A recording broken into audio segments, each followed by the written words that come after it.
Marla, it is such a pleasure to have you here. I know you as an economist. I know you as a TED speaker. Who else is Marla Dukaran? Good morning, Denise. Thank you so much for having me again. I really appreciate it. Apart from being an economist, I'm a mom, I'm a sister, I'm a daughter, I'm a friend, I'm all of those wonderful things. So I'm just delighted to be here. Hopefully, I'll be able to clear up some of the questions and misconceptions that people have had and even have reached out to me with regarding the whole errors and omissions item, and the fact that we've lost as a country over 25 billion US dollars since 2011. I know a lot of people are like, that number is just too big, it's ridiculous.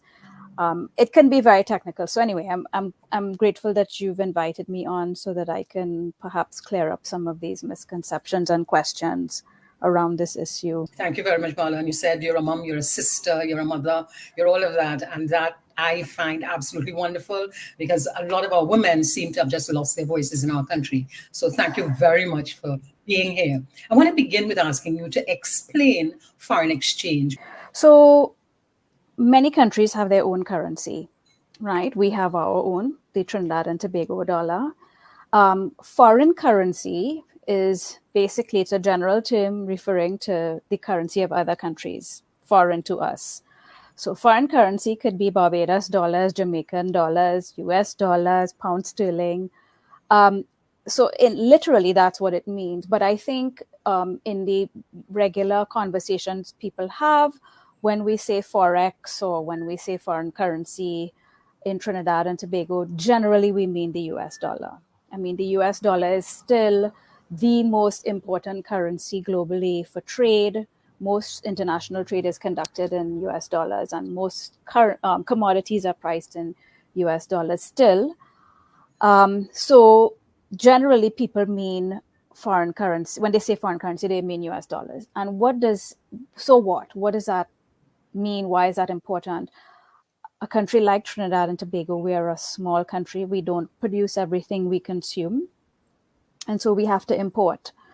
And so to import, we cannot pay a producer in China or in the US or Canada or Europe. We can't pay them in Trinidad and Tobago dollars, obviously, because what will they do with it? We have to pay them in a currency that makes sense for them. And like I said, most international trade is conducted in US dollars. So we have to earn, as a country, we have to earn foreign currency in order to pay for our imports. And that's why it's so important for not just Trinidad and Tobago, but all small open economies. It's a challenge that we have all over the world, but in the Caribbean, it's a particular challenge that we have. There are various ways of managing foreign currency. For example, in the Eastern Caribbean, you must have heard of the EC dollar, as well as in the Cayman Islands. They have something called a currency board arrangement, where they only print as much local currency as they can back in US dollars. And that, some would argue, makes for better management of foreign exchange reserves. That's not what we do. We used to, but that's not what we do. And we have to earn US dollars as a nation in order to pay for the imports of the goods and services that we want, that we don't produce ourselves. So the foreign currency is that in Trinidad is really the US dollar, and we need it in order to purchase things that we eat, to purchase cars, to purchase all kinds of things. Almost everything that we need to earn foreign currency in order to pay for it, because our dollar is of no use outside. See, needs to be saying to themselves, listen, if we do not earn foreign exchange, I can't buy a book, or I can't buy an apple, or I can't buy that pair of sneakers. So or medicine. So that's what the whole foreign exchange and the foreign currency thing is about. And that's how it impacts a person on the maxi. But for many years, we earned foreign exchange by oil. How has that changed? Oil and gas are still our main export commodity in Trinidad and Tobago. It's somewhere between 3/4, 80% on average, sometimes more, sometimes less, depending on production and price. But that's generally the majority of our exports. That's how we earn our foreign exchange. So what happens is the producers of oil and gas, largely foreign-owned companies like BP, BHP, they export oil and gas, and they pay our government royalties for the oil and gas extracted and exported, and then they pay profits on the sale of these commodities, and they pay these things in US dollars to the government of Trinidad and Tobago. And that's how the government of Trinidad and Tobago earns US dollars that then goes into the reserves of the central bank. So the person in the maxi is saying, so what's the problem? We still have oil, we still have gas, so we're still earning foreign exchange. So what is the problem? That's a valid point. What's the problem? I mean, I think the problem is the average person is severely restricted in terms of their access to foreign currency. I've seen so many and heard so many people say, and I've experienced it myself, you want to travel and you go to the bank and you ask for whatever sum of money, foreign currency to travel, and you're lucky if you get $200.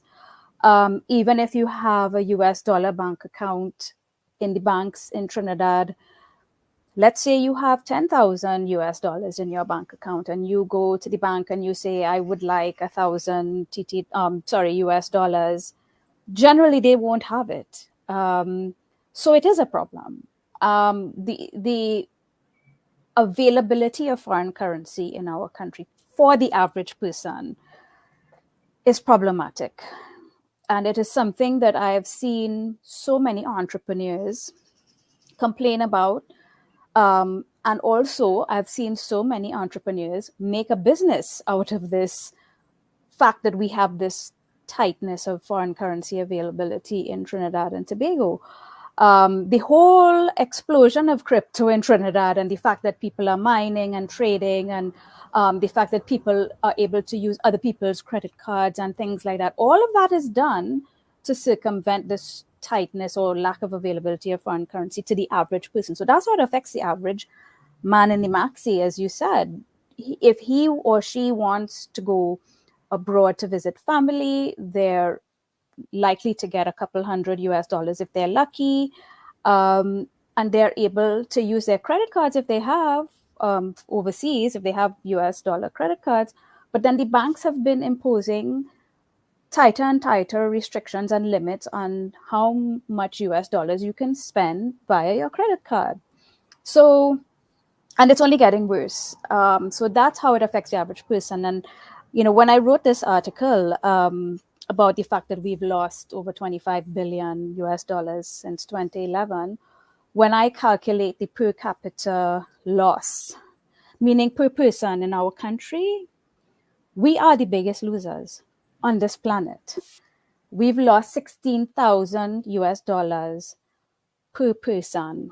And think about what 16,000 US dollars could have done for the average man in the maxi who might want to go travel, but he can't because he can't get US dollars, who might want to have bought things online instead of having to buy them in Trinidad at a multiples times the price that he sees it on Amazon.com. So this is how it affects the average person. It's 16,000 plus 16,000 US dollars per person. And if you ask the average man in the maxi, have you had access to 16,000 US dollars since 2011? I think the average person will say to you, I wish I did, and hasn't. So that's basically how it affects us. So it means that since 2011, you are saying that we've lost 16,000 US dollars per person. Yes. Between 2011 and today. And at the end of 2022. Yeah. I didn't count 23 in that data, sorry. Okay. And that is fine because it is such a dramatic figure. When you talked about $25 billion has disappeared from the country, the person in Maxi is saying, how do you mean disappear? What do you mean? Yeah. They must know where it is. So what do you mean by it has disappeared? Right. Is it not accounted for? What is it? That's exactly it. It's not accounted for. I mean, it could have. So, okay. From the time we start to measure something, we start to make mistakes, right? If I try to measure my height, it will come in at just under 5 feet, but I identify it as 5 feet tall, right? Depending on which scale I use, you will get a slightly different reading, right, Denise? Every time you try to measure something, you will make mistakes. And so, and like I said in my original article, there are statistical errors wrapped up in that 25 billion. There are statistical errors. Every country has an errors and omissions item. It's just that ours is the largest per capita in the world. So there are statistical errors. Why is it that we have a number that's so big, the largest in the world, and we haven't heard anybody say anything about it? There's no alarm raised by the authorities or any investigation into it. So it tells us that there's this problem that is not being addressed. Now, how does this happen? Well, you have all of these inflows of foreign currency, as I outlined earlier, which are largely due to our exports of oil and gas and the taxes paid by the oil and gas companies to our government that then makes its way into our foreign exchange reserves held at the central bank. And these reserves are sold to the banks at, over time, a certain amount every month or so is sold to the banks so that the banks can then sell to people like us and the importers of food and manufactured goods and medicine and so on. The thing is, all of the inflows show that we have earned, let's say, $10 in exports.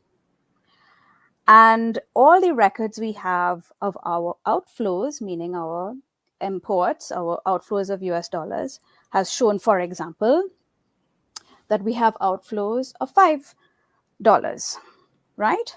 Which means we should have $5 left over in our reserves, right? The problem is we only have $3 in the reserves. And so the errors and omissions item in the balance of payments account is that item that captures what's missing. And what's missing is $2 in my example, or roughly $2 billion US every year in Trinidad and Tobago on average. So that means that there's been an inflow that's been accounted for, an outflow that's been accounted for. So $10 inflow, $5 outflow, yes. And we should have $5 left over, but we only have $3. So $2 have flown out somehow, has left somehow, or is unaccounted for somehow in the statistics. And we have to be able to explain this amount. Now, the errors and omissions item, like I said, is something that every country has. And the IMF says on average, it should not be more than 2 to 3% of GDP. Well, ours is the number 21 in the world in terms of size relative to GDP. There are only 20 countries that have a larger errors and omissions item relative to GDP than ours. Wait, there were 3 countries, relative to GDP. There are only 3 countries that are larger than us. So we have Djibouti at 151% of their GDP. We have Liberia at 212% of their GDP. We have the Marshall Islands at 116% of their GDP. We are 77%. So those are these 3 countries. Sorry, I said 20 earlier. It's 20 that are larger than us in absolute terms. There are only 3 countries that have larger in relative to GDP errors and omissions between 2011 and 2022. Ours is 77% of GDP. If we count the 2023 figure, it's closer to 80% of GDP. So only 3 countries, and I'll call those 3 countries again: Liberia, Marshall Islands, and Djibouti. And what is the range that is acceptable for errors and omissions? 2 to 3, because no more than 2 or 3% of GDP a year. So what do you think has gone wrong? So, like I said earlier, obviously there are errors in measurement, right? One is not disputing that. Like I mentioned in my original article, there will be errors in measurement. However, if the biggest explanatory factor, the biggest explanation of this mistake, this error, was statistical, then you would find that 1 year it's big, 1 year it's small, 1 year it's positive, 1 year it's negative. It's going to be all over the place because it's statistical error, it's measurement error. If I go to the supermarket, I get one weight. If I go to my scale, it's another weight. If I go to the pharmacy, I get another weight. It's all over the place because it's errors. But when every single year you have a negative figure, you know that there's something more than mismeasurement happening there. When every single year it's large, so no, since 2011, outside of COVID, it's never zero, it's never $1 or $10, it's always large. And when you have a consistent negative figure, there's a pattern in this error. So which means it's not all error, right? So for example, if my scale consistently tells me I'm 105, but the one in the supermarket tells me I'm 100, then I know my scale, my scale is £5 off, right? There's a pattern in the error. So we know that there's a pattern in this error. So we know that there's not just error, there's something else happening here. And before I explain what I think is also a factor in addition to statistical error and mismeasurement and so on, let me just give some context so that the average person or anybody can understand why I'm saying what I'm saying. So there was a report issued recently by the United Nations Office on Drugs and Crime that talked about drugs, and I will read the title here, Caribbean Gangs, Drugs, Firearms, and Gangs Networks in Jamaica, St. Lucia, Guyana, and Trinidad and Tobago. I really highly recommend anybody interested in reading about what's happening in our country to read this report. I'm going to put the link here in this chat, right, so that you have it. And this report talks about something we know a lot about, which is that we sit in a region in between, physically in between, drugs being produced in South America and consumers in the global north, in North America and Europe, consuming the drugs. And we're in the middle, right, where the drugs are transshipped through the Caribbean, the weapons are transshipped through the Caribbean, and other things, human trafficking as well. And then you have the money that goes back down to the producers in South America that passes through our region. So we're caught in this crossfire of drugs and weapons and money, dirty money, flowing in different directions, right? So we are very vulnerable to, I mean, you would have seen that the former Premier of the British Virgin Islands was just, his sentence was just fixed at 11 years for participating in the drugs trade, right? Because he was caught in an undercover operation in the States. So this is not news, right? So we are very vulnerable to this type of activity. And I believe that part of why we have such a big errors and omissions item is possibly because there is some element of money laundering and money is moving in relation to the drug trade and weapons trade in Trinidad and Tobago. Okay, so I think there is some element of that happening in our country. The second thing I will say as it relates to what might be happening is we have a situation where the authorities in Trinidad and Tobago have mismanaged the foreign exchange management regime. And it's something that I have written about for a long, long time. And there was something that I went back to that I read, that I wrote some time ago, that talks about the fact that if you continue to have a situation where you are, let me read what I wrote. and I wrote this back in 2017, okay? The authorities' de facto foreign exchange controls in Trinidad and Tobago are in breach of the IMF's Article 8, to which we as a nation are signatories. We are signatories to an agreement, and our authorities are in breach of that. So this is state-sponsored lawlessness, okay? According to the IMF's June 2016 report, Trinidad and Tobago maintains an exchange restriction and 2 multiple currency practices. The exchange restriction arises from the authorities' restriction of the exchange rate. I'm quoting from the IMF here. The exchange restriction arises from the authorities' restriction of the exchange rate, i.e., by restricting the maximum market buy and sell rates and prohibiting foreign exchange transactions beyond the maximum rates, while not providing enough foreign exchange to meet all of the demand for current transactions at that rate. So they're controlling the price and they're controlling the quantity.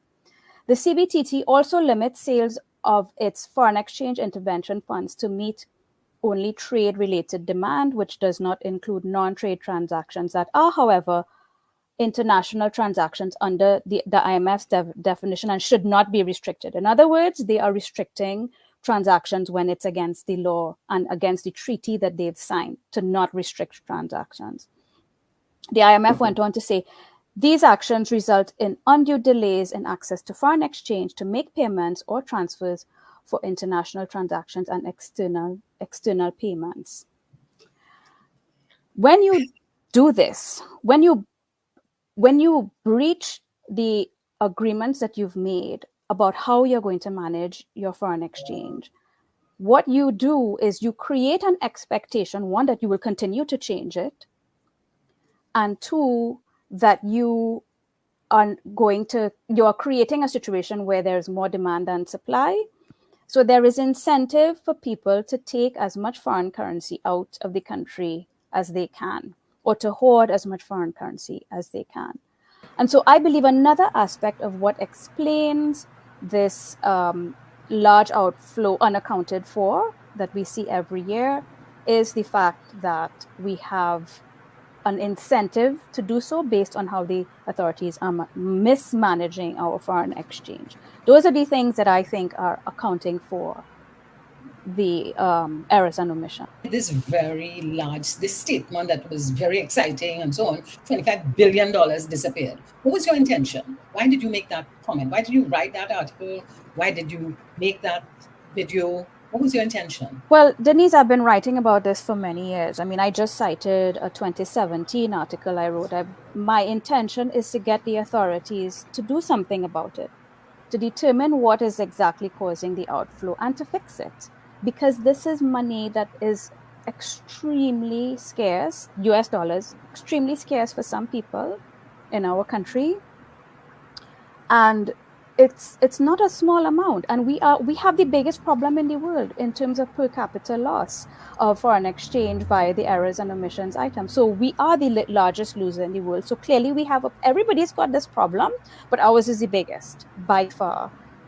So my intention was, and I hope that the Auditor General, for example, takes note, and when she's auditing, the government's accounts and the central bank's accounts, I hope she takes a closer look at how the reserves are being managed. And hopefully the authorities will find the time, the energy, the political will to solve this problem. You talk about finding the political will to solve this problem. Have you any thoughts on what that solution would look like? Well, in the first place, we have to do an investigation to see what's happening.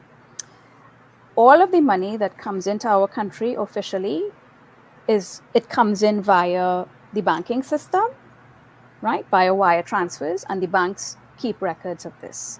That much I am very sure of. Also, all the money leaving officially, whether via wire transfer or credit cards, the banks have records of this. That much I'm sure of. So we're looking for something that's outside of the banking system. We're looking for something that is either within the banking system and not recorded properly or not reported. And if it's not reported, why is it not reported?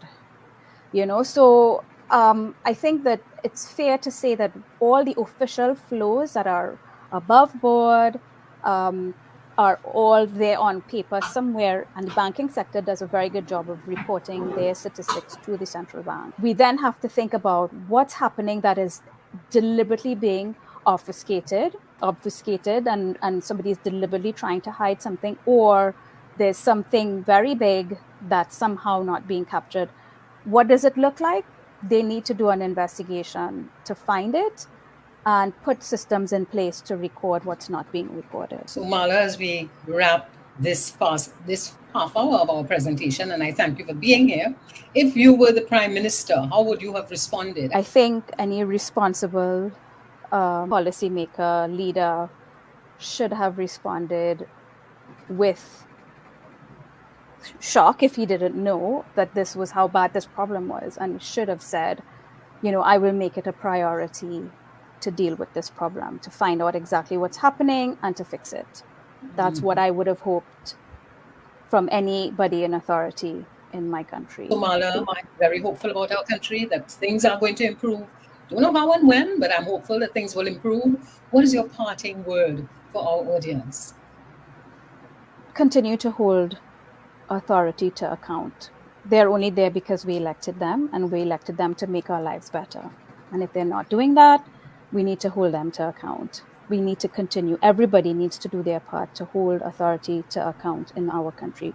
Your previous program, they talked about accountability. That to me is fundamental. That's the fundamental problem we have. Nobody is held to account. Anybody that tries is, vilified, but that's okay.